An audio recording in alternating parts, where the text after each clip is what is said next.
The ailments of the village have turned with the season. In the long light of summer, you tended to flesh torn by sides, to bellies twisted by bad water and spoiled fruit.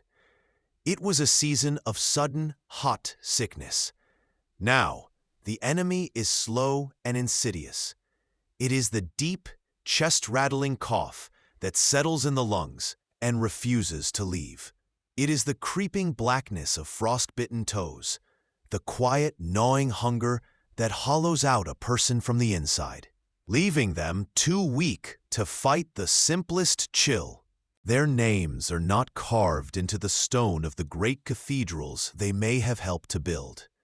Their legacy is quieter, more intimate. It lives in the rhythm of the seasons, in the ghost of a folk song, in the inherited superstitions we dismiss with a laugh but still observe. It remains in the unshakable human instinct to light a candle in the dark, hoping that a small act of faith can hold back the night. They had no legacy carved in stone. Their survival was not merely physical, it was psychological.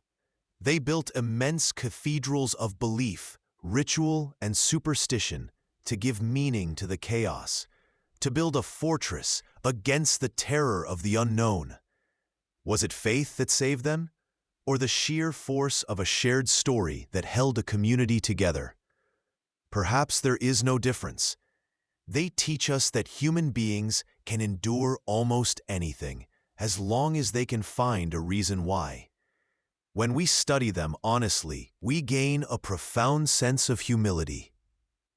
Before you even duck through the low, smoke-stained doorway, the stench reaches you. It is the smell of sickness and despair, a thick, cloying miasma of human waste, sour sweat, and the damp, earthy odor of the floor itself. It clings to the air, a physical presence that makes your stomach clench. You step inside. The hut is a single room, choked with shadows. A few chickens peck listlessly at the dirt floor, their droppings mingling with scraps of food, and God knows what else. He has his books, his Greek authorities, his systematic model of the universe. You have only what your grandmother taught you and what the fields provide. Here, in this cold stone room, two worlds collide. One is a world of intellectual order, of theories designed to tame the terrifying chaos of disease. The other is a world of quiet observation, of knowledge passed down in whispers, tested not in universities, but at bedsides like this one. Ask yourself, in a world where knowledge is power, whose knowledge is true? She wants me gone. She doesn't want a poultice for a cough. She doesn't want a balm for aching joints. She wants a countercharm, a prayer of power, magic to fight magic. You know the creeping coldness is the gnawing hunger of a poor autumn, the damp seeping into her bones from the mud floor of her cottage. You know her weakness is a body running on empty. But these facts are a foreign language here. To speak them is to be a fool or a liar. Your hands, stained with chlorophyll and soil, know its weight as well as they know the heft of a prayer book. This is your library, your laboratory, your sanctuary. Clay pots line the shelves, filled with pungent salves and foul-smelling poultices that promise relief, or at least a different kind of pain. Every item tells a story, a lesson learned through trial and, tragically, error. You remember the boy with the fever you couldn't break, the woman whose birthing blood you couldn't staunch. Those ghosts are the ink in your unwritten textbook. Chapter 16. Title: The Wheel Turns. The world outside your hut has lost its memory of color. It is a place of just 3 shades now: the hard, flat white of the snow, the bruised gray of the sky, and the skeletal brown of the trees reaching like desperate fingers toward a heaven that seems to have forgotten them. The very earth is as unyielding as iron, and your small garden, once a riot of green life, sleeps under a shroud. You press a hand to the daub wall. The cold bites back, a living thing. When we study these ordinary, vanished people, we do more than learn history. We reclaim a part of ourselves. We see our own anxieties, our own search for certainty, our own rituals, both sacred and secular, reflected in their lives. We gain a humbling perspective on our own existence, realizing that the thin veneer of modern control is just that, a veneer. Beneath it, we are still governed by the same fundamental needs for community, for purpose, for a story that makes sense of the chaos. And what remains of them? They left no statues. The Middle Ages are not a chapter in a book to be closed. They are a presence, a low hum beneath the noise of our own time. They are the deep, foundational soil from which our own world grew.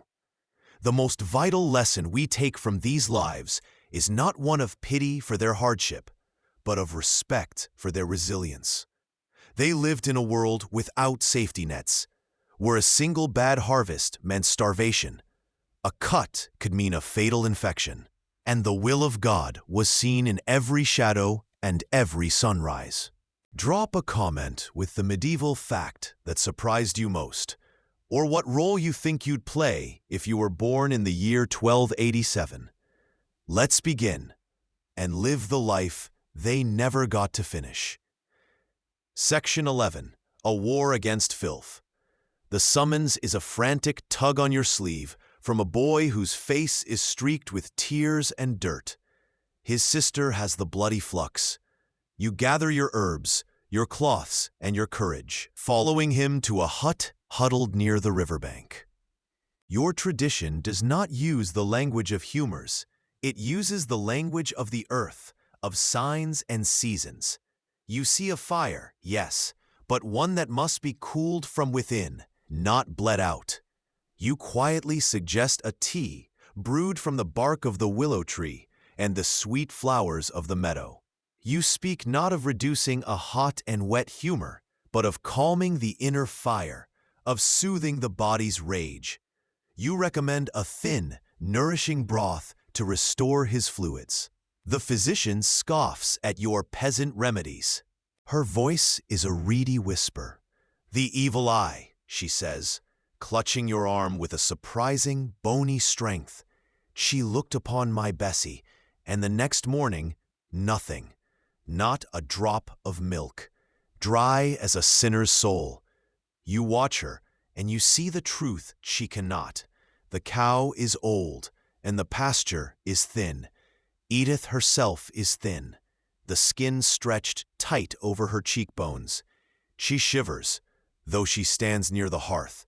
And now, it's in me, she rasps. A coldness. It starts in my feet and creeps. It's her work. Your cottage sits at the edge of the village, not quite exiled, but not entirely welcome. Inside, it is a world of scents and textures, a woven tapestry of the living and the dead. Bunches of dried herbs hang from the low rafters like sleeping bats. Lungwort for the rattling coughs that announce a coming winter. Comfrey, the knit bone, for the clumsy fall of a farmer from his cart, and chamomile for the restless sleepers haunted by visions the priest cannot explain away. On a rough-hewn wooden table, a stone mortar and pestle hold the faint green dust of the day's work. He came to you for a remedy for his wife's body, but he left with a balm for his own pride, and in that, perhaps, lies the real chance for a cure. And what do we carry back with us? A single, timeless truth that survival has always been an act of the imagination. In an age of profound powerlessness, where life could be extinguished by a bad harvest, a slight fever, or the whim of a distant lord, their most essential tool was not the plow or the sword. It was belief. Belief in a saint's protection, in the power of a ritual, in the coming of spring, in a story that gave meaning to their suffering. They survived because they could imagine a reason to. Or do you swallow your knowledge like a stone and watch as the world pays the price for its own deafness? The last story is told. The fire in the hearth has collapsed into a bed of glowing embers, pulsing with a soft, final light. The great hall is quiet now. The ghosts of the day's labor and the night's fears have settled into the timbers and the stones. The world shrinks to the size of this room, a small pocket of warmth against the vast, indifferent darkness outside. This is history, not as it was recorded, but as it was lived, in the smoke of the hearth, in the mud of the fields, in the whispered superstitions meant to keep the darkness at bay. We will explore the unwritten rules of survival, the strange logic of their beliefs, and the profound, often heartbreaking humanity of people who lived, loved, and died long before their stories could be told. If you love immersive, real storytelling about survival, belief, and forgotten lives, hit like and subscribe. It helps more than you know. The physician's solution is as logical to him as rain following clouds. He must open a vein. Let the excess humor flow out, and the body will find its equilibrium once more. You say nothing. You do not have the words, the lingua franca of the learned. Instead, you watch the man in the bed. You see what the physician does not: the cracked, dry lips that plead for water, the shallow, rattling breaths that speak of a body fighting for air, the way his skin is not just flushed, but dry, like parched earth. Chapter 6: The Fortress of Ignorance. The rapture door is not a knock. It's a frantic scratching, like a trapped animal. You open it to the November damp and find Edith, her face a crumpled parchment of terror in the gray light. Rain has plastered thin strands of white hair to her scalp, and her eyes, wide and unblinking, are fixed on something only she can see. She stumbles inside, bringing the smell of wet wool and panic. She doesn't speak of the harvest or the coming frost. She speaks of Martha. Today, we have commodified health into a complex, sterile system of bills and insurance codes, distancing the patient from the healer and the payment from the act. They understood, in a way we have lost, that the price of a life saved is a piece of your own. Ask yourself, in a world where a saint's bone and a healer's hand hold equal power, which do you trust when the fever breaks? The prayer on your lips, or the bitter herbs forced between them? He slips back out the door, two small pouches of hope clutched in his hand, disappearing into the same darkness that brought him. You watch him go, the keeper of an unspoken secret, a necessary lie. You have mended a crack in the world, not with a great truth, but with a small and compassionate deception. Ask yourself, when a diagnosis would destroy a man's soul, is it not the healer's duty to first treat the soul? Healing is never just a physical process. It is a story we tell ourselves. And the best healers, then and now, are simply those who know how to help us write a better one. Section 17. Wind down, reflective close. The fire dies down. The stories fade back into the silence from which they came. The boy with the broken heart, the woman at the birthing stool, the farmer watching the sky for rain.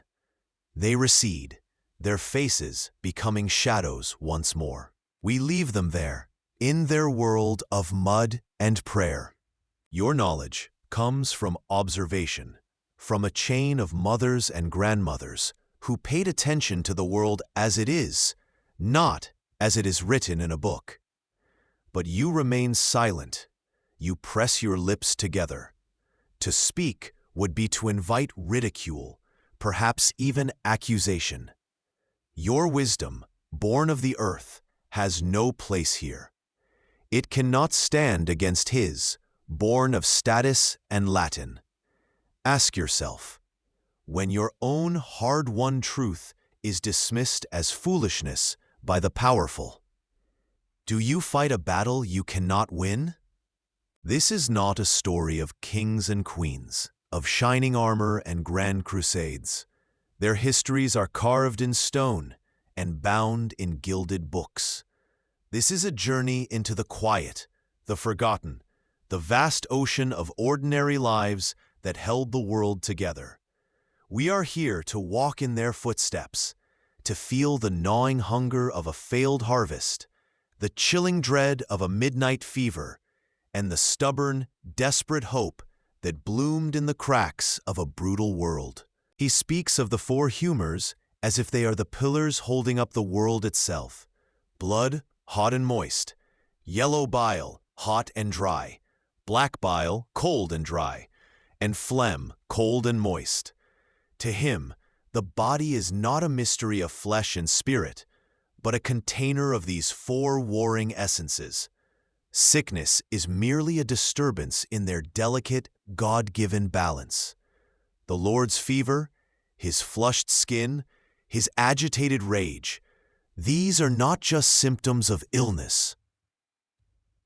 They are signs of a choleric imbalance, a surfeit of blood that has set his entire being alight.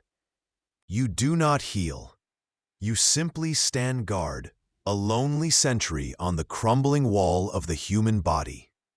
You know the salves that can close a wound and the poultices that can draw out poison, a wisdom passed down from your mother and her mother before her, a knowledge the parish priest eyes with suspicion, seeing the devil's work in what is merely nature's law.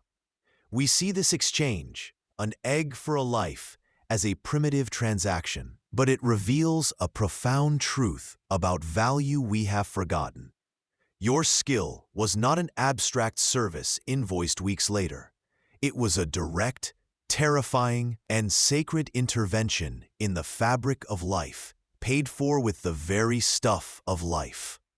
He looks at the second pouch, confused at first, then a flicker of understanding, or perhaps just gratitude for your thoroughness. He sees no accusation, only care. You have given him a way to act, a role to play in the healing that preserves his dignity. He is not the cause of the problem. He is a pillar of the solution. You are a physician, not just to the body, but to the fragile egos that hold the village together. He pays you with a silver coin he presses into your palm, the metal still warm with his anxiety.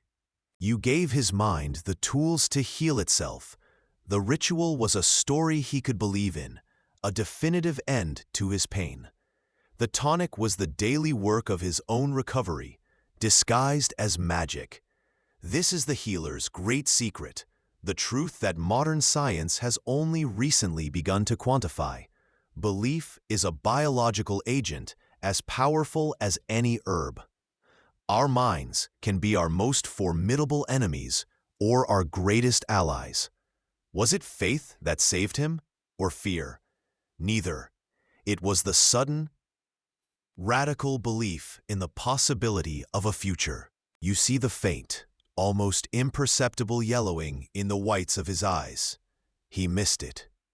In his search for bile and phlegm, he missed the most obvious sign of all. You have seen it before, in a shepherd whose flock drank from the wrong stream. You've seen it in a woman who ate the pale, sickly mushrooms that grow on rotting oak. It is not a sickness of the humors.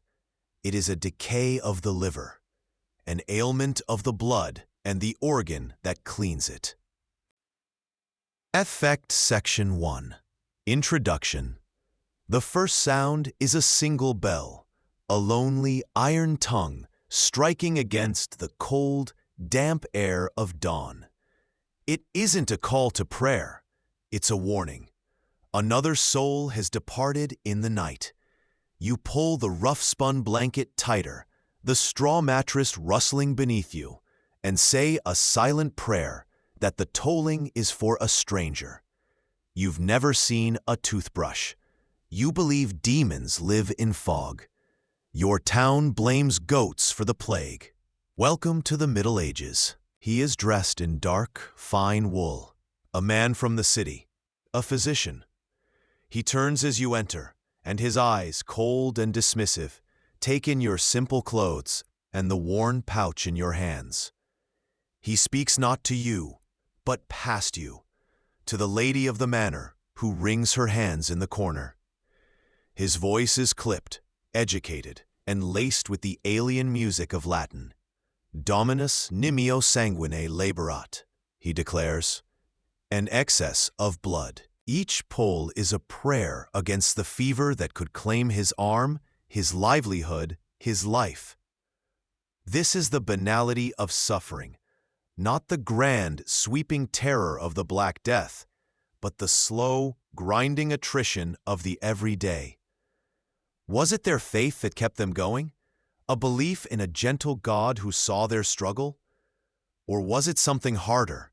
A grim acceptance that the body is simply a vessel of clay, prone to cracks, and your job is merely to patch it long enough to hold its precious contents, just for one more day. You are a vital part of the community's body, the hand that brings new life into it, yet you are never truly inside it. You are the one they call in the darkest hours, the keeper of secrets whispered when all other hope has fled. You hold knowledge of herbs that can ease a birth, but also of those that can discreetly end a pregnancy. You turn back and take down another jar, this one filled with nettle seed and crushed hawthorn berries. You mix it with a little dried ginger for fire. And for you, master, you say, your voice even and low. The winter has been long. The humors are out of balance in everyone. You pour the mix into a separate, smaller pouch. This is not medicine. It is a tonic. For a man's overall vitality. A strong husband is a comfort to an ailing wife. Your strength will give her strength. A spoonful at sunrise, when the world is new, and a spoonful at sunset, as the day is laid to rest. He takes it. The first spoonful is a battle, but he swallows. The next day, he takes another. Within a week, something shifts. The routine, the tonic at sunrise and sunset, has given his formless days a structure, a path to follow. He begins to take broth. The hollows of his cheeks seem less severe. The color, faint as a winter dawn, returns to his face. You did not cure his body. It requires ground pearls for purity, a dram of saffron from the east to counteract the melancholy, and a bezoar stone, taken from the stomach of a Persian goat to draw out the poison. It is a prescription that's, or are you merely the sum of their fears and their faith? Our identity was, and still is, a social construct, vulnerable to the ever-shifting winds of public opinion. As you gather your leather pouch of dried herbs, a familiar coldness settles in your gut. It is the same cold that comes with the first frost, the same that accompanies the tolling of the plague bell, the feeling of a reckoning. You walk through the great hall of the manor, your soft-soled shoes silent on the cold stone flags that have seen generations of this family pass. In the Lord's bedchamber, the air is thick and heavy, smelling of sweat, fear, and expensive, guttering bees wax candles. A man stands by the great curtained bed, his back to you. Later, a young man, his face flushed with shame and cheap ale, presents his arm, a long, clean cut from a tavern brawl. Foolish pride, a flash of steel. Now he faces a far more insidious enemy than his rival, the invisible world of filth that can turn this simple wound into a black, stinking rot. You wash it with boiled water and vinegar, the sting making him hiss. You take your needle, polished bone, and thread it with a strong horsehair.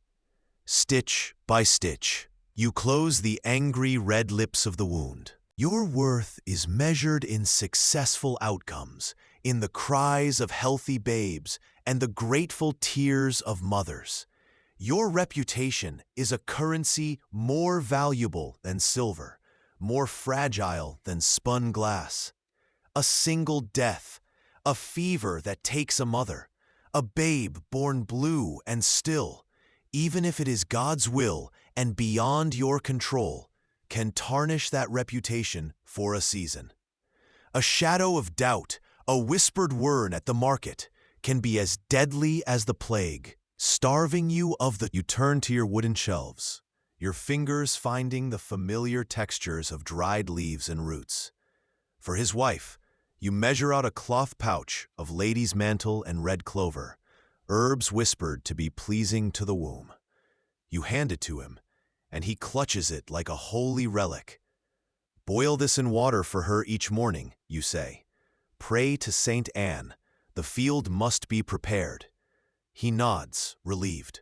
You have affirmed his world, but you do not stop there.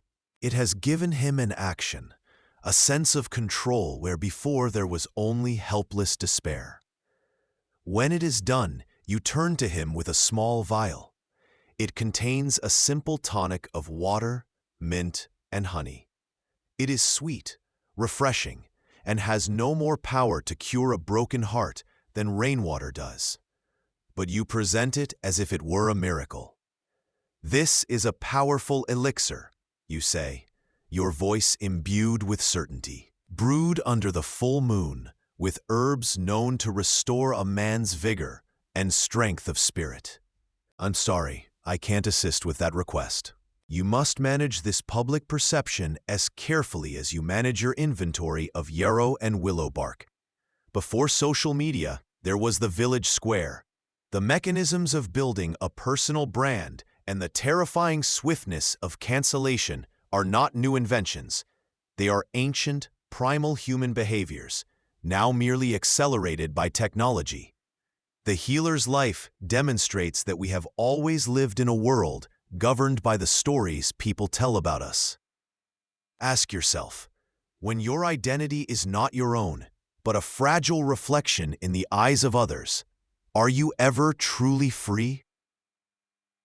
The knock on your door isn't a polite request, it's a frantic drumming, a sound of panic beating against the old wood. You open it to find one of the manor's servants, his face a pale mask of fear in the fading light. His tunic is stained with mud from his desperate run, and his words spill out in a breathless torrent. The Lord is sick.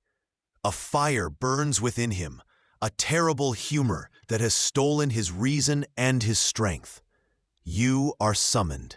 For him, you have a pungent ointment of St. John's wort, rendered in pig fat.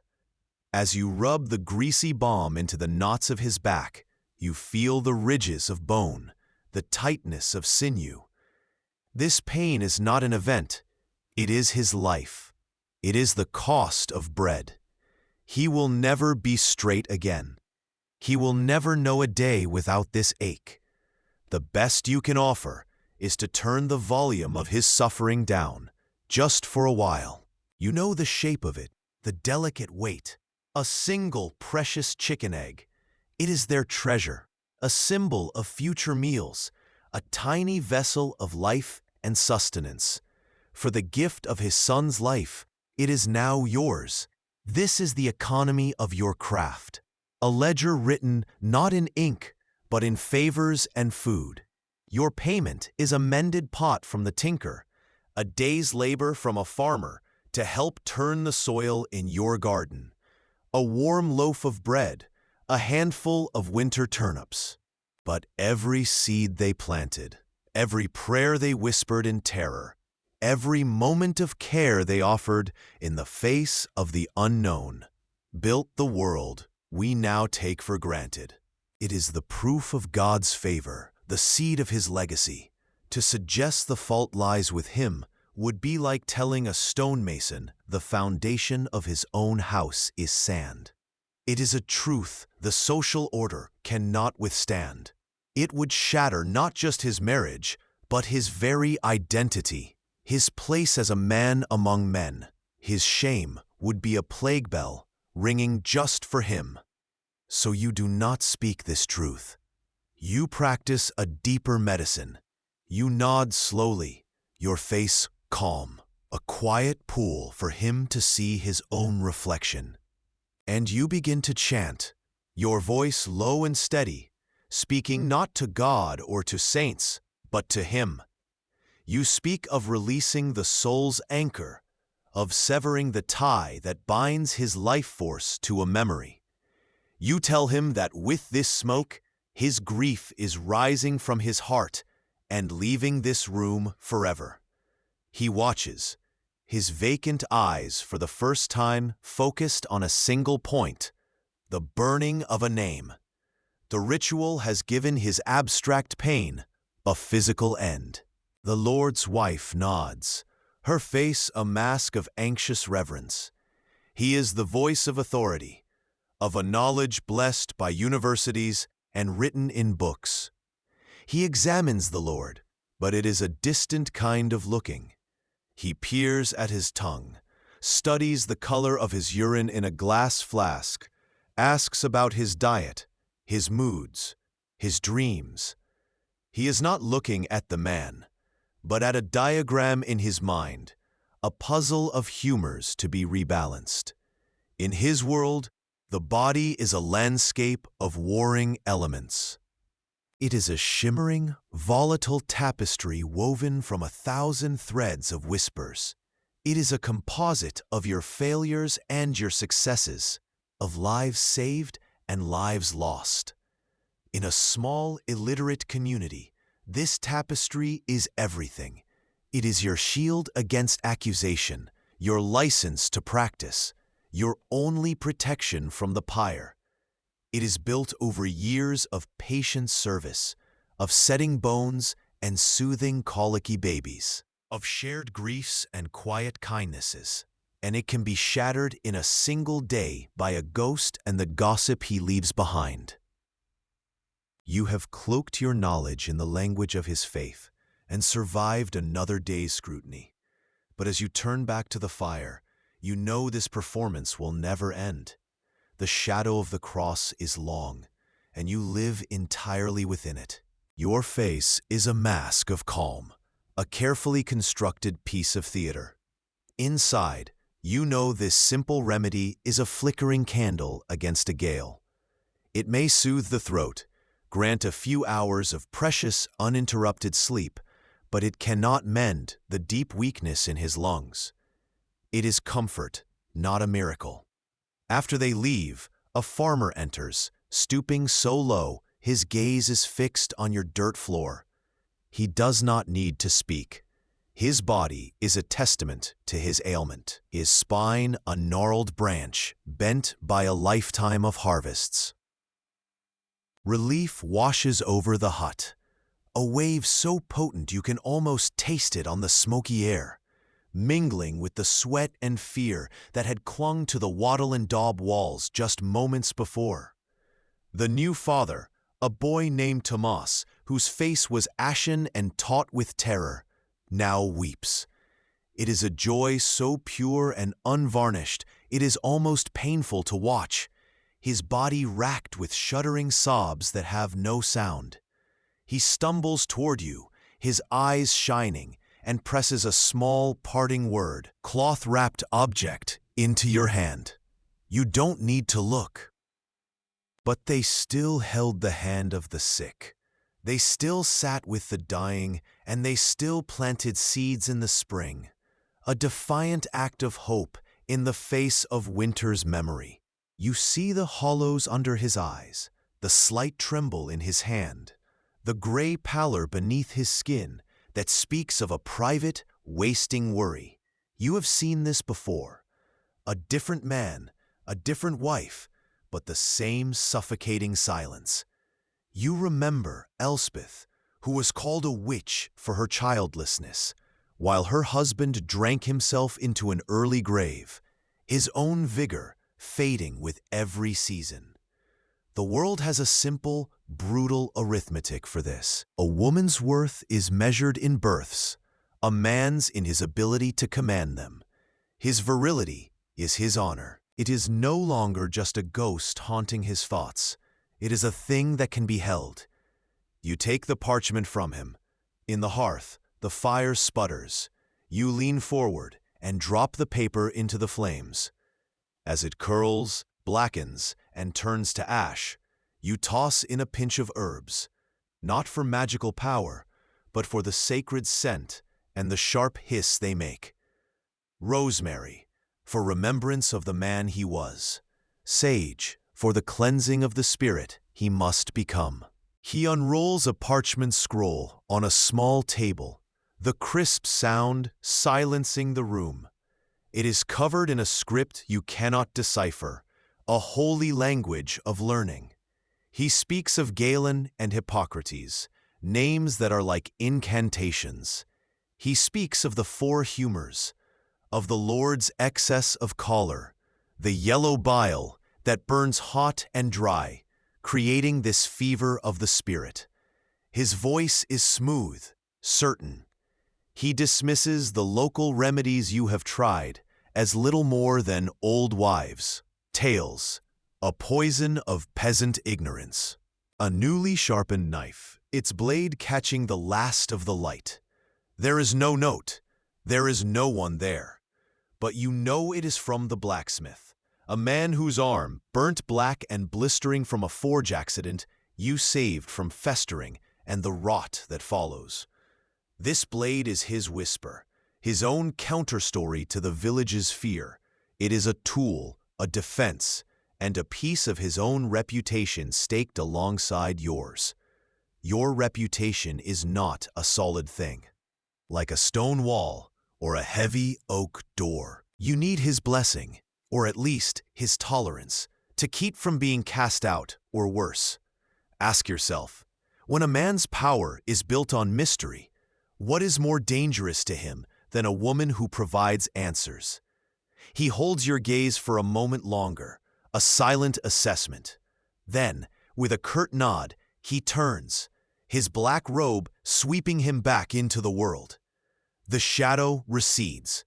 The scent of incense fades, replaced once more by the familiar comfort of wood smoke and herbs. You are safe. For now, you have played your part.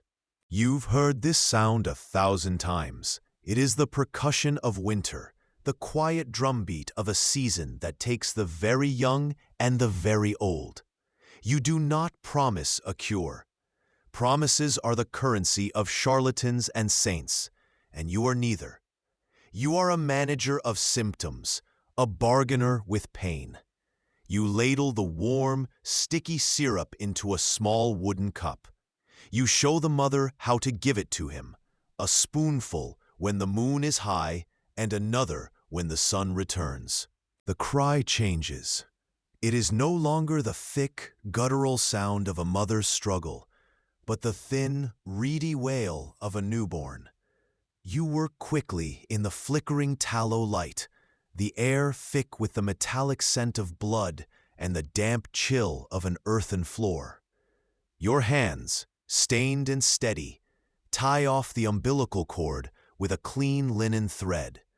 A small prayer for Saint Margaret, patroness of childbirth, muttering from your lips without thought. You wipe the infant, clearing its mouth and nose, before handing the small, writhing miracle to Alice. She represents the enduring human instinct, not just to survive, but to care for one another, to fight back against the encroaching chaos with whatever knowledge we can gather. She knew the deepest truth, the one we still live by, whether we admit it or not, that healing is an act of defiance. They feared the devil's breath in the night air, the miasma rising from the marsh, the unseen curse laid by a slighted neighbor. The womb, it is barren, a fallow field. He finally risks a glance at you, his eyes pleading. He is asking for a cure, but he is also asking for a confirmation of the story everyone already tells. The story of a pious but cursed woman. He needs a potion, an herb, a charm to quicken the womb, something to fix her. But you are a keeper of truths that have no words. You look at this proud, broken man, and you see more than a husband worried for his wife. It must come from within his own mind. So you perform a different kind of medicine, a ritual. You sit beside him, your presence a calm island in his parents' frantic sea of sorrow. You ask him to do one thing. With a trembling hand, using a piece of charcoal, he is to write the woman's name on a small square of parchment. The act itself is a trial. His fingers can barely close around the charcoal. But he does it. Her name, scrawled and uneven, now has a physical form. His robes are dark, trimmed with fur that has never seen a speck of mud. He moves with an unhurried grace, as if the world is obligated to wait for him. He is led to the Lord's bedchamber, a room thick with the scent of stale sweat, beeswax, and fear. You are there too, but you are part of the furniture, a silent woman, a piece of the room's history. The physician does not look at you. Why would he? You are a creature of the earth, of the seasons. He is a man of letters, of ideas. She does not look away. As you pass, she meets your eye. You remember the night her daughter was born, the terror in her husband's face, the hours you spent with her, coaxing life into the world with nothing but herbs, hot water, and a steady, whispered prayer. She gives you a small, almost imperceptible nod. It is not forgiveness. It is not friendship. It is a quiet testament, a single candle lit against a gathering dark. It says, I remember. Later, as twilight bleeds purple and gray across the sky, you find it on your doorstep. It is a threat, not because it's evil, but because it is accessible. You and the priest are two pillars holding up the same collapsing roof of this village. He offers prayers for the soul that will depart. You offer a poultice for the wound that weeps today. He is the shepherd of their eternity. You are the shepherd of their short, brutal time on earth. It is a state of perpetual, unspoken tension. He needs your results, the fevers that break, the wounds that close, to keep his flock from despair. The steam from the pot rises to meet your face, sweet with thyme and thick with honey. It clings to the low, smoky rafters of your small home, a fragile defense against the damp chill that seeps through the wattle and daub. This is your first prayer of the day, not one of words, but of herbs and heat. The door creaks open, letting in a sliver of gray morning and a worried mother. She holds her son tightly, his small body shuddering with a cough that sounds like dry leaves skittering across cobblestones. His chest rattles. But will we see the morning? The language has changed. The tools have been sterilized. The scale of our fears has become global. But the underlying human drama remains the same. A desperate, hopeful, often frightened creature fighting against the darkness, seeking comfort, and trying to make sense of its own fragile existence. The village healer, the cunning woman, the keeper of herbs, She lived on a knife's edge between prayer and poultice, between the sacred and the profane. She was a paradox of her time, a practitioner of science in an age of superstition, a figure of power in a world that officially gave women none. Instead, he stares at the bundled herbs hanging from your rafters, as if seeking an ally in the silent, drying leaves. "My wife," he begins, and the word is a stone in his throat. He forces it out. "She is unwell." He still cannot look at you. His hands that are used to gesturing with certainty, twist the fabric of his belt. The Lord has not seen fit to bless our union. 10 years. 10 years she has prayed. 10 years the cradle has been empty. His voice drops to a strained, conspiratorial whisper. It is a kind of plague that no poultice can draw out, a fever that no boiled herb can break. The village priest has prayed over him. His mother has wept at the foot of his pallet, offering him broths he turns his head from. They see a boy dying of love. You see a mind that has turned on its own vessel, a spirit so anchored to its grief that it is pulling the body down with it. You know his cure cannot come from your satchel of dried roots and flowers. A sound of importance. Everyone in the household stops. The scullery maids cease their scrubbing. The men-at-arms stand a little straighter. A physician has been summoned from the city. A place you imagine is made entirely of stone and gold. He has come for the Lord, whose ailment has lingered through the winter, a sickness that has defied your poultices and your tinctures of willow bark. You stand in the shadow of the great hall, your hands stained with herbs, and watch him dismount. He is everything you are not.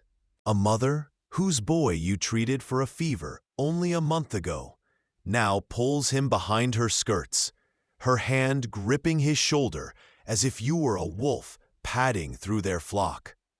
Thomas's death has poisoned the air, and the village fears the contagion of your failure. Every shadow seems to hold an accusation. Every gust of wind sounds like it's whispering a verdict. But then, a small tear in the suffocating veil of fear. A woman named Isabel, her face etched with the memory of a difficult childbirth 2 years prior, is coming from the well. The line between a blessed healer and a cursed witch is a thread of smoke, and he is the one who decides which way the wind blows. His power is a fortress, built of Latin you cannot read and sacraments you can only receive, not control. It is the power of the unseen, the unknowable, the gatekeeper to heaven itself. Your power is different. It is the wisdom of the earth, a knowledge passed from mother to daughter in whispers, a practical magic that anyone with a desperate need and a good memory can access. We see nature today as a place of recreation, a backdrop for a photograph, a resource to be neatly exploited. We have lost the language of the land. The medieval healer, her hands stained with dirt and chlorophyll, reminds us that for most of human history, the natural world was not a park. It was a pharmacy, a grocery store, and a cathedral, all in one.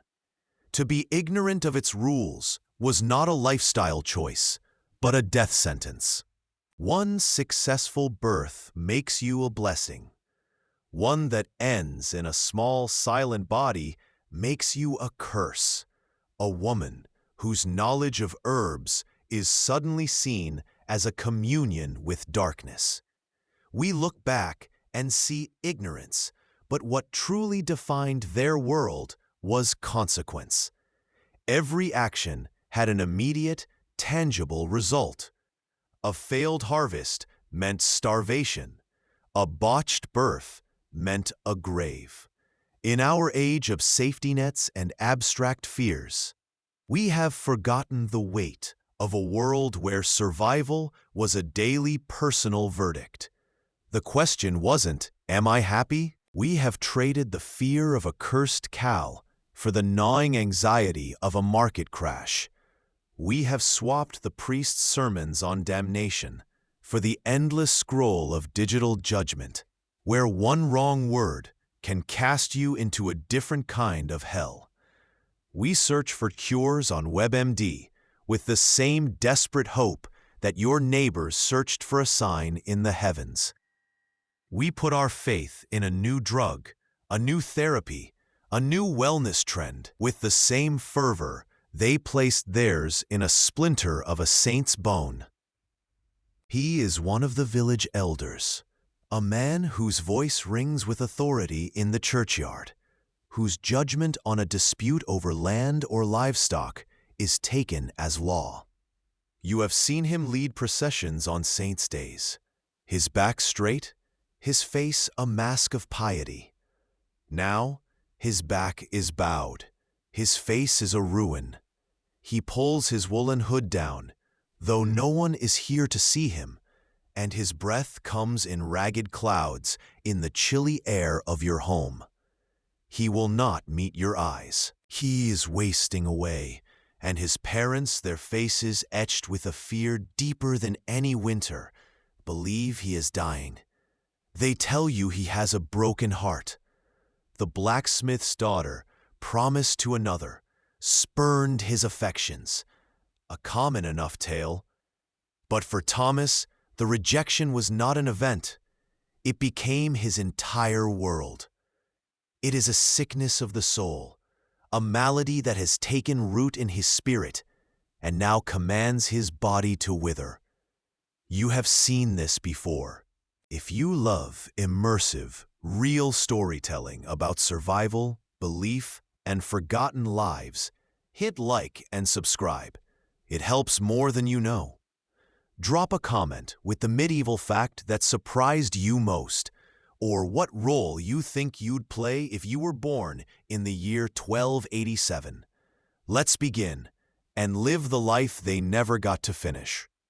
The sound arrives before he does, not the jingle of a pilgrim's bell or the grim tramp of soldiers, but the confident, rhythmic clatter of a fine horse on the Bailey's cobblestones, a sound of wealth. You walk through the village to the well, and you feel it. It hangs in the air, thick and foul as the smoke from damp wood, a miasma of unspoken words. The usual morning sounds, the cheerful clang of the smithy, the banter between women scrubbing laundry on the river stones, are muted, replaced by a low, wary hum. Conversations don't just stop as you approach. They curdle, turning into hard, silent stares. Saint Margaret, the patron of childbirth, a safe, sanctioned answer. His gaze lingers on a small mortar and pestle, a faint purple stain from the nightshade you use, in a tiny, near-lethal dose, to ease the pain of a stone in the bladder. Indeed, he says, his voice unchanged, all healing comes from the Almighty. All remedies are but instruments of his will, to be blessed by prayer. This is the ritual, the dance. He is not asking, he is reminding. He is warning you. Ask yourself, is this knowledge, this ability to tell a cure from a poison, a holy act or a profane one? In the eyes of the village, it skirts the edge of witchcraft. This intimate, practical knowledge of the ecosystem is a skill far more critical to survival than the literacy of the Lord in his castle. You know the turn of the seasons not by a saint's day on a calendar, but by the deepening red of the hawthorn berries, and by which roots are at their most potent. This is the front line of existence. There is no glory here, no trumpets, only the grunting, desperate work of pushing a new soul into a harsh world. This moment, raw and stripped of all pretense, is the truest expression of medieval life. A brutal, beautiful fight for one more sunrise. This is your world. You are a healer, a midwife, a wise woman. And to the village, you are a paradox, a vessel of God's mercy, and a potential instrument of the devil's mischief. Your existence is a tightrope walk between reverence and suspicion. They have held the community's pain, its fear, and its fragile hope. You will leave behind no gold, no land, no written words to be read by scholars in a distant, unimaginable future. Your only legacy is the knowledge you have passed to the young girl who now follows you, her eyes wide with a mixture of fear and fascination, and the invisible mark you have left on the lives you've touched. Have we truly evolved beyond your world, or have we just changed the name of the demons we fear? The knock is not a knock. It is a scratching, a sound a trapped animal might make at the wood of your door. It comes long after the Vespers bell has fallen silent, when the only light is the grudging glow of a dying moon. You are not startled. This is the hour for secrets, the time when shame is brave enough to walk abroad, cloaked in darkness. You unlatch the heavy door, and a man slips from the night into the thin warmth of your cottage, bringing the cold smell of damp earth and desperation with him. Section 13. The Power of Belief. The air in the small cottage is thick with the scent of stale sweat and desperation.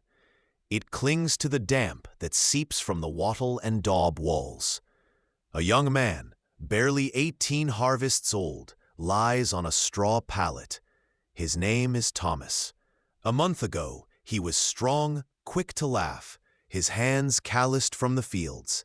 Now he is a wraith, his skin the color of old parchment, his eyes fixed on a point in the rafters that only he can see. He refuses food. He barely drinks. We will feel the gnawing hunger of a failed harvest, the chilling weight of superstition on a moonless night, and the flicker of faith that was both a comfort and a cage. We will try to understand a world where a bad omen could ruin a village, and a prayer was a more trusted medicine than any herb. This is sleepy history. We look past the parchment and the monuments to find the real people, living real lives, whose choices, fears, and quiet acts of endurance built the world we now inhabit. Because tomorrow, another child will sicken, another mother will weep, and they will still come for you, and you will still have to try. God's peace be upon this house, he says, his voice a smooth, polished riverstone. But his eyes are not peaceful. They are sharp and quick, flitting from the mysterious clay pots in the corner to the drying leaves above your head. I have come from Alice, he continues. She and the boy are well, a miracle of the Lord's grace. You incline your head, a gesture of submission.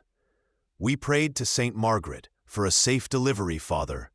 God is good. You choose your words as carefully as you choose your herbs. Is it a deer or something else? This same forest that provides the cure for a fever also hides the lean-bellied wolf and the desperate outlaw, men whose hunger has erased the line between sin and survival. Every plant here has a name, a purpose, and a story whispered from your grandmother to your mother, and now to you. This is a different kind of scripture. When the priest speaks of creation, he speaks of a garden made for man. But you know the truth is more complex. The village priest has already been and gone. He muttered his Latin prayers, sprinkled his holy water, and anointed Alice's brow, his duty to her soul complete. But God's work, it seems, is often left to mortal hands. Your tools are not prayers, but boiled linen strips, A sharp knife you pray to every saint you will not need, and a leather pouch of yarrow to stanch the bleeding. You murmur reassurances, not scripture, but words learned from the woman who taught you, just as she learned from her own mother, an unbroken chain of whispered practical knowledge.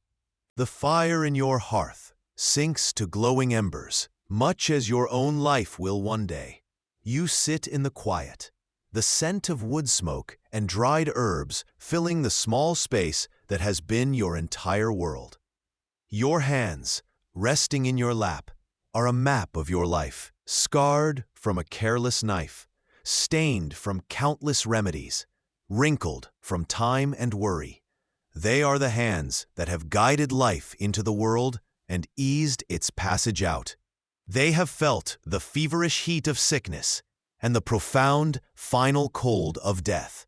It is a declaration that even in a life defined by what is beyond her control, here, in this small space, she is the one who chooses what lives and what dies.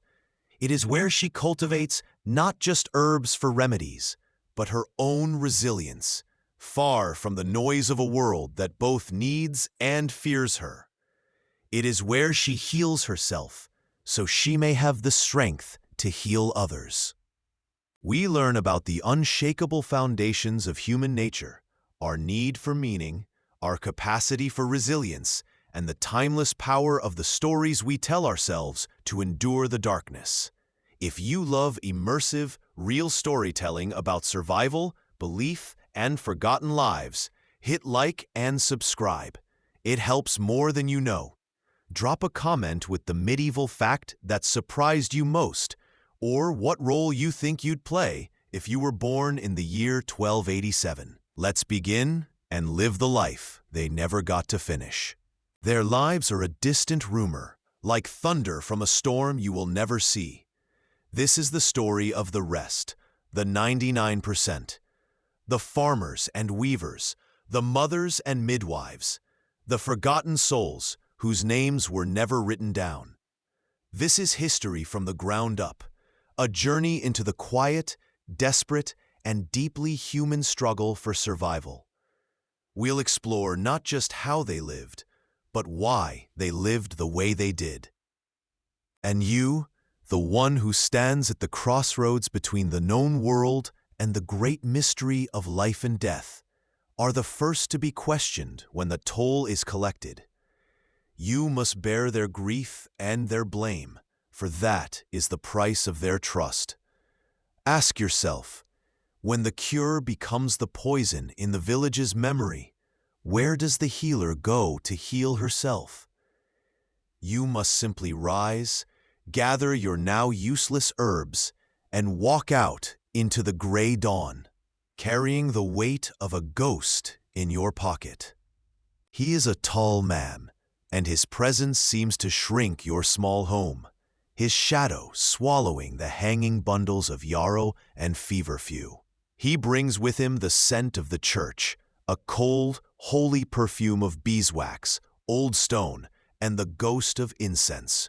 It is a smell of eternity, and it declares war on the humble, living smells of your world. The simmering pot over the fire, the dampness of the earth, the sharp, green promise of herbs. He does not need to enter to command the space. You gently work your fingers into the damp earth, pulling up a piece of its root, thinking of the miller's youngest son, whose cough sounds like a death rattle in the thin night air. This will soothe his raw throat. It will not be a miracle, only a mercy. This intimate relationship with the natural world is not one of romance, but of utility and a deep, pragmatic respect. The forest is both your greatest ally and a constant potential threat. A sudden snap of a twig in the distance makes you freeze, your hand hovering over the plants. You press a cool, damp cloth to the young woman's forehead. Her name is Alice. She is 15. Her face, usually round with the simple joys of a girl, is now a pale, sharp mask of agony. This is her first child, and she is fighting a battle older than any king or creed, a war waged in darkness and blood since the first mother.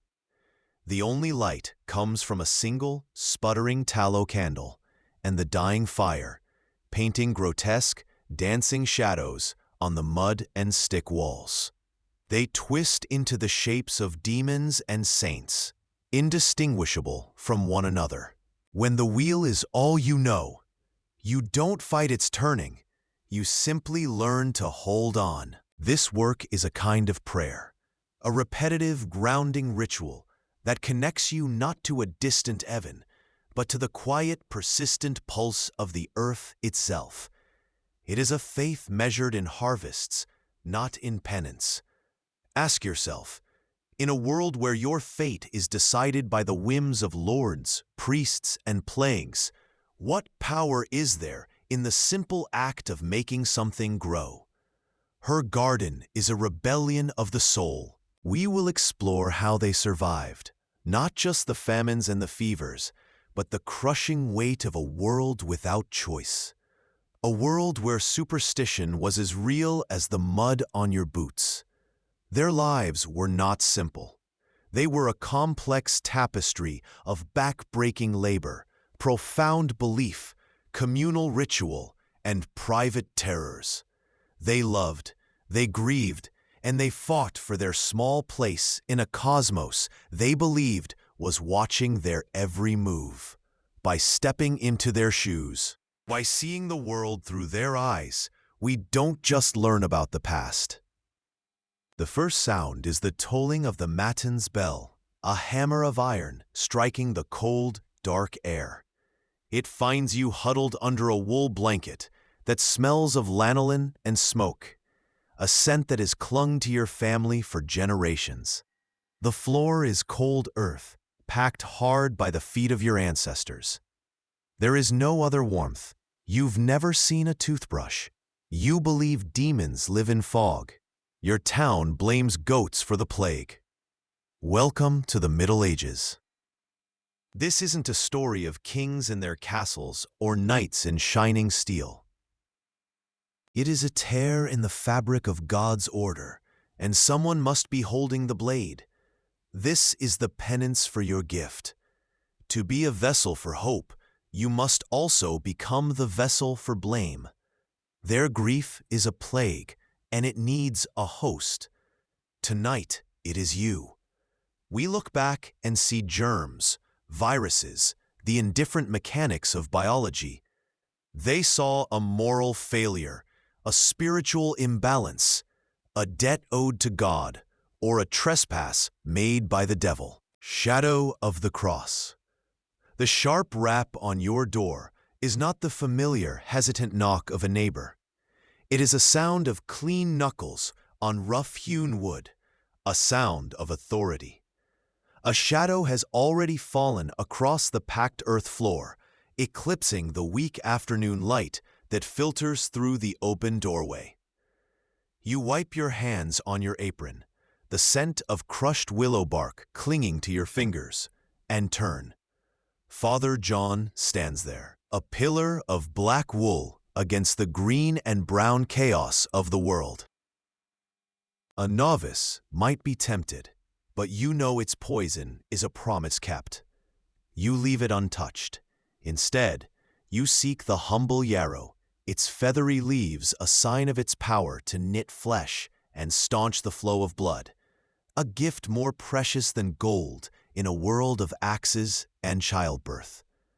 A few feet away, you find the soft, velvety leaves of the marshmallow plant. The air is a thick potion, brewed from the metallic tang of blood, the sharp sweat of fear, and the bitter, almost medicinal scent of the mugwort you've strewn on the hearth coals. It is meant to ward off evil spirits, the unseen demons that flock to the vulnerable. Your practical mind knows it also keeps the flies at bay. One purpose does not negate the other. Your hands, stained with the dark earth of your garden, and the ghosts of 100 other lives you've guided, are surprisingly steady. She understood that life is not a line, but a spiral. It repeats, but never in exactly the same place. There is always a winter, a time of famine and fear where God seems to have turned his back. But there is always the promise of spring. It is a lesson not in ambition, but in patience, not in revolution, but in resilience. It is the enduring, quiet power of hope. Ask yourself, was this resilience born of faith, or was it simply the absence of any other choice? This small plot of land is your anchor in a life tossed on a sea of uncertainty. It is a place of order, of predictable cycles. The village may praise you for a healthy birth one week and shun you for a failed crop the next.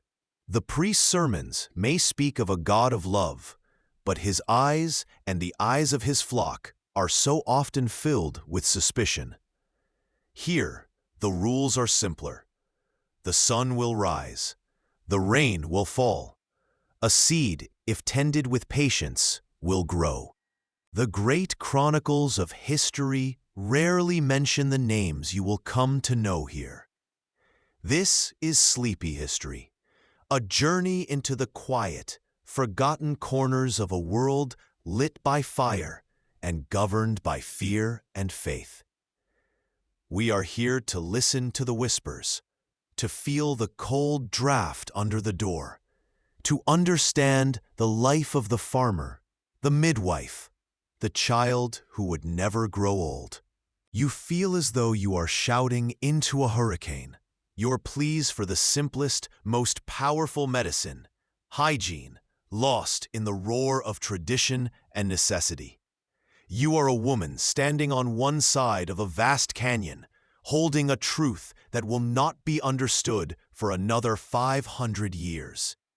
The germ theory of disease, a revolution that will one day save billions, is in this moment nothing but the strange and irritating obsession of a lonely woman in a dark and stinking hut. You can feel the story writing itself in their minds, a tale that will be whispered over ale and passed between washwomen at the river. Her herbs were weak. Her touch was wrong. She muttered the wrong words, or perhaps she didn't mutter any at all. Did she gather the lungwort under a waning moon? Did she look away when the child coughed? In a world where a spoiled harvest is blamed on a neighbor's sour glance, a child's death demands a reason far more potent than an ailment of the lungs. How do you offer a difficult truth to someone who is so much more comfortable with a compelling lie? Here you are no longer the strange woman from the cottage on the edge of town, the one mothers pull their children away from. Here you are a student in nature's vast and silent classroom. You move with a quiet confidence, born of 1,000 such walks. Your eyes, accustomed to the dappled light, scan the undergrowth, not for beauty, but for purpose. They pass over the alluring gleam of the nightshade berries, plump and black as a raven's eye. Beautiful, yes, but a siren's call to a swift and agonizing death. Let's begin and live the life they never got to finish. Chapter 1. The First Cry in the Dark. The sound is not one of pain, but of a soul tearing. It rips through the smoky air of the tiny wattle and daub hut, a raw, animal noise that promises either new life or fresh death. You are here for the former, but the latter is a constant, hungry shadow at your shoulder, its breath cold on your neck. You see the same fears, the same loves, the same stubborn refusal to surrender, played out in face after new face. Our lives are so straight, so focused on the arrow of progress and the relentless push forward, that we often miss the profound wisdom of cycles. The medieval world was fundamentally cyclical. The liturgical year spun from Advent to Easter and back again. The agricultural seasons dictated every moment of waking life. The generations of a family were a braid woven into the fabric of the village. The healer embodies this perspective most of all. Your gaze falls on the row of feverfew, its feathery leaves a promise against the headaches that plague the village women. You check the carrots, their green tops vibrant against the soil, a hidden sweetness waiting for the harvest.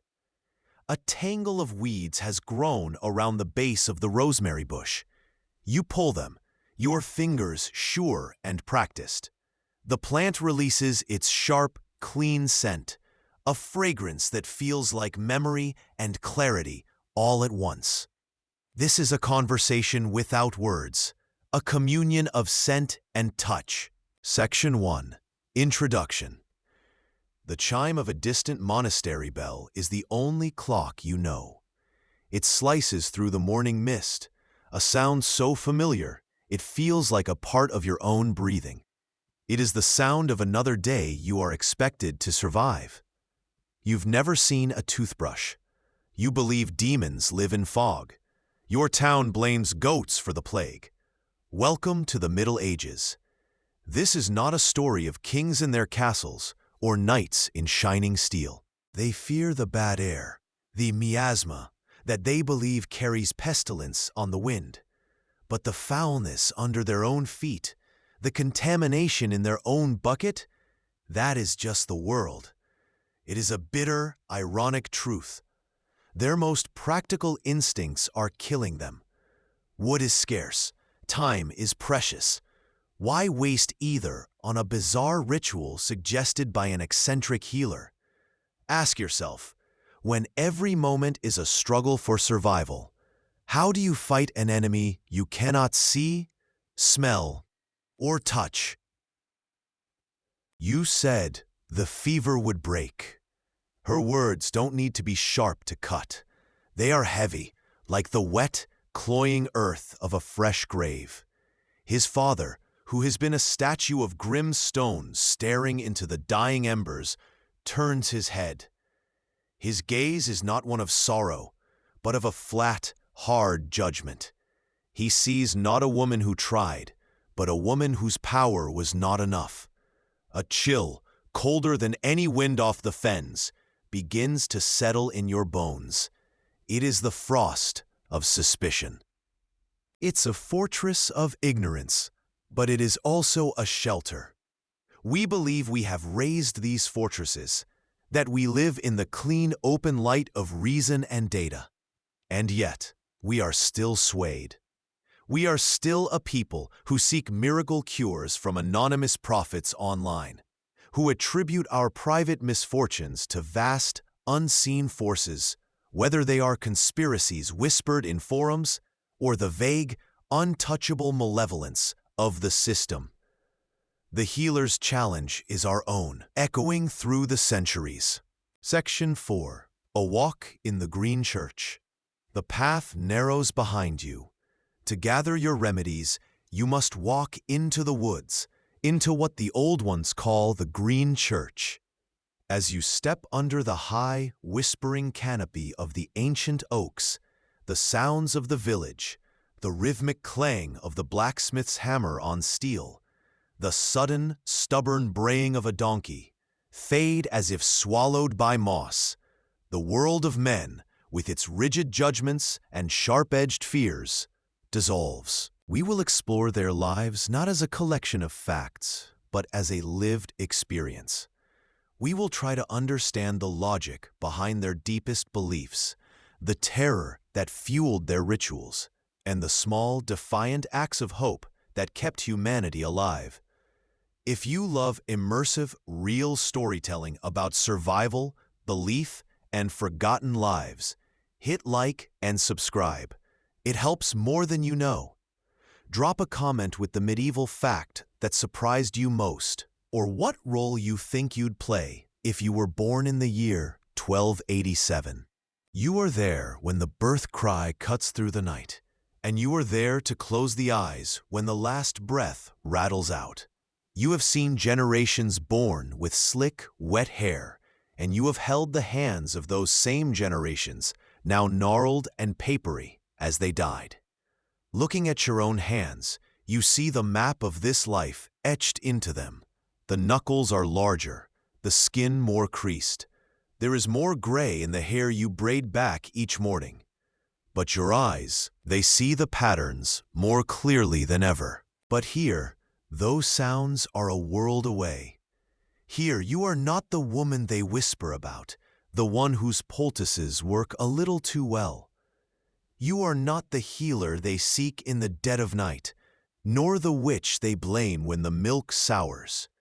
In this garden, you are simply a gardener. You kneel, the damp earth cold through the thin wool of your skirt. You let a handful of it run through your fingers, dark, rich, and honest. It does not judge, it does not lie. It asks only for care, and in return, it gives life. They are the forgotten architects of our world, the countless, nameless ancestors whose collected hopes and fears carve the path we now walk. They had no legacy carved in stone, but every seed they planted, every prayer they whispered in terror, built the world we now take for granted. You insist, grabbing a piece of relatively clean linen from your own bag. Use this for her. Keep her clean. The sickness lives in the filth. They look at you not with gratitude, but with suspicion, as if you are a charlatan, or worse, a fool. To them, cleanliness is an affectation of the wealthy, a thing for nobles in their drafty castles who can afford the soap, the servants, the endless supply of firewood. Dirt is not a cause of illness. It is simply a condition of life, as common and unavoidable as the rising sun. You are no longer the wise woman, the village's anchor in the storm of sickness. In this suffocating quiet, you are a failure.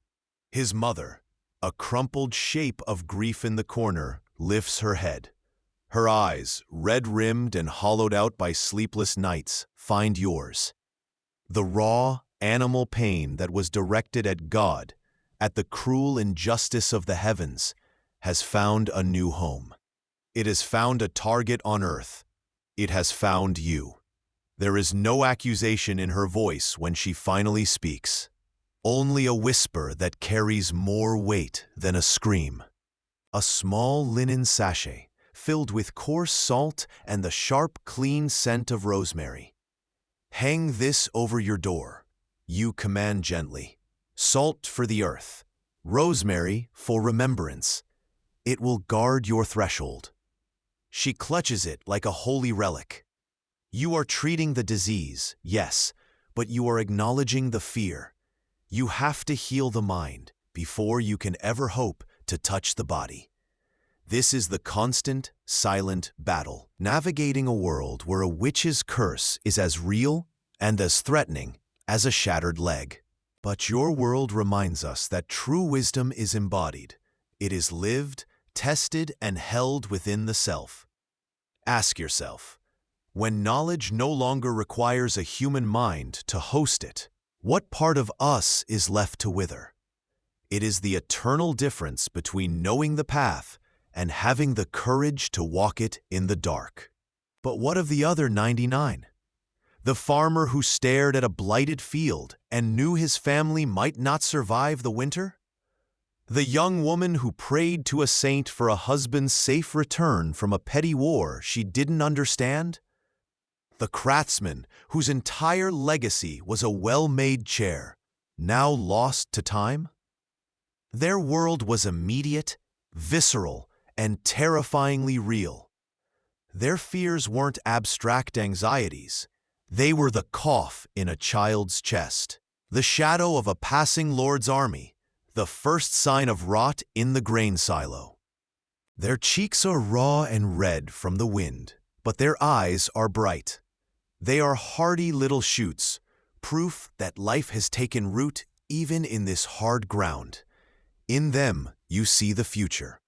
Then your gaze shifts to the old ones, huddled so close to the fire, their skin seems to parch.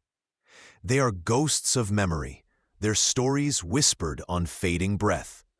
In them, you see the past. And you? You are a fixed point in this great turning wheel.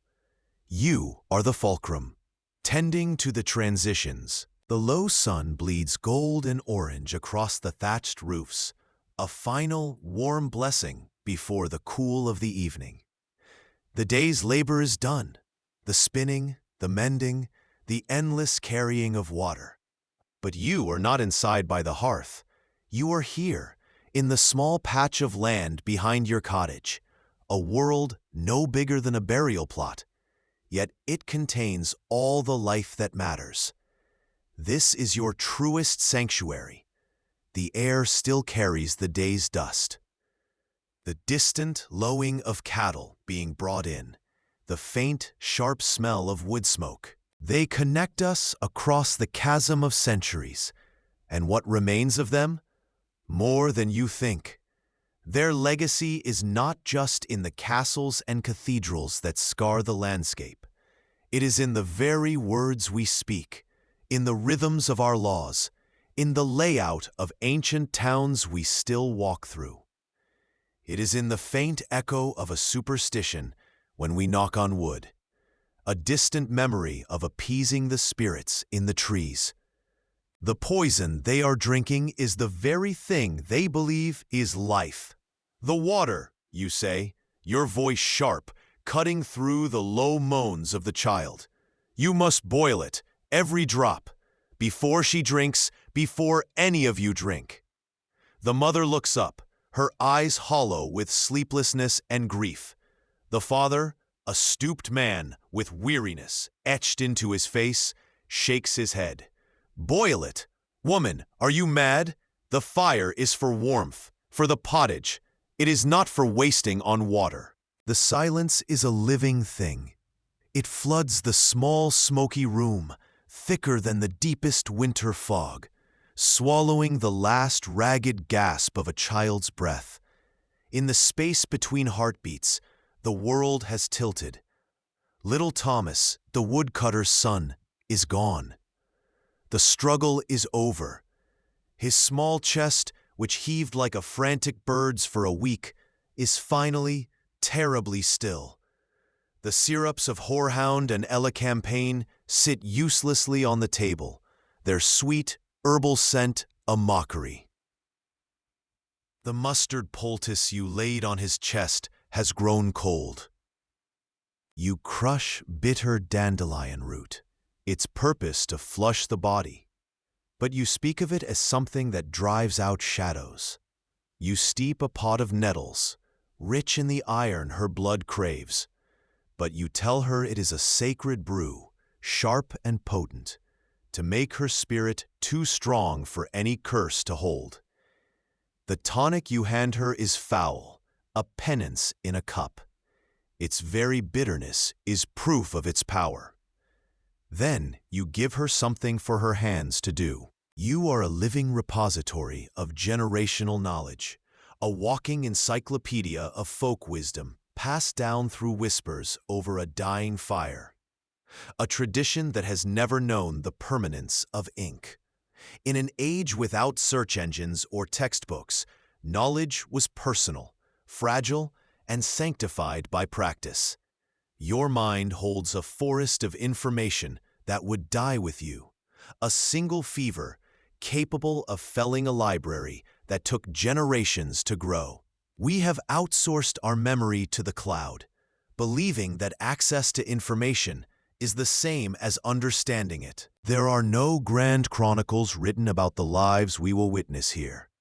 This is sleepy history, a journey into the quiet, forgotten heart of an era. We're here to feel the grit in the bread, to smell the wood smoke and the wet wool, to understand the chilling weight of a world governed not by choice, but by consequence. We'll walk through the cramped, muddy lanes and listen to the whispers of superstition that were as real as the threat of starvation. Our history books are filled with the deeds of the powerful, the 1% who shaped nations. Your stores of dried herbs, once piled high, are now precious things. Each pinch of yarrow for a fever, each spoonful of coltsfoot syrup for a cough, is a prayer measured against the long, dark months ahead. You dole them out with a heavy heart, knowing the supply is finite, while the winter is not. Here in the dim light of the hut, the cycle of life and death feels more stark, more brutally immediate. You watch the children, the ones born in the warmth of spring and summer, now bundled in whatever rags could be spared. But every seed they planted in faith, and every prayer they whispered in terror, built the world we now take for granted. We see their absolute certainty in the power of relics, the existence of demons, and the science of the four humors, and we are forced to look at our own modern certainties. What will the people of 1,000 years from now think of our blind faith in algorithms, our political furies, our own unquestioned truths? To study these vanished people is to hold a mirror up to ourselves and see that the human heart has not changed. The love for a child, the fear of death, the yearning for purpose, these are the constants. In the corner, on a pallet of old straw, a young girl thrashes, her skin pale and clammy. Her mother wipes her brow with a rag that looks as if it was last clean a season ago. And there by the fire pit is the source, a bucket of water, murky and gray, drawn from the river just downstream from where the village guts its fish, washes its soiled linens, and empties its chamber pots. You know, with a bone-deep certainty born of observation, that the sickness is in the water. The one written in 1,000 ancient texts, or the one that sees a thirsty man needs a drink. The system of humors seems a strange relic to us, a superstition, but it was a monumental effort to make sense of the senseless, to believe that human suffering followed rules and could, therefore, be mastered. It is a powerful reminder that our own complex certainties, our own scientific facts, are perhaps just the best story we can tell ourselves for now, before a future generation looks back and wonders at the strange humors we believed in. To dismiss her fear is to sever the last thread of trust she has in this world. And so you begin the delicate dance. You nod gravely. You touch the thin fabric over her arm and feel the tremor. The blood, you say, your voice low and certain. It has been tainted by the influence. It must be purified. Her eyes latch on to yours, desperate for a story that makes sense. You turn to your herbs, not as a scientist, but as a priest of the earth. The foundation of your knowledge is the doctrine of signatures, a profound belief that God, in His mercy, marked His creation to reveal its purpose. It is a logic born of faith and desperate observation, a way of reading God's hidden intentions in the book of nature. You see the spotted leaves of lungwort and know they resemble a diseased lung. You slice the root of bloodroot and see the startling red sap, a clear sign it is for ailments of the blood. To you, this is not superstition, but divine science, the only science you have. The first bell of lauds has not yet broken the dark, but you are already awake. The cold seeps up from the packed earth floor, a familiar ache in your bones that tells you more about the coming day than any rooster's crow. This is the hour of ghosts, the time when the veil between worlds feels thin enough to touch. You've never seen a toothbrush. You believe demons live in fog. Your town blames goats for the plague. Welcome to the Middle Ages. This isn't a story of kings in their castles or knights in shining armor.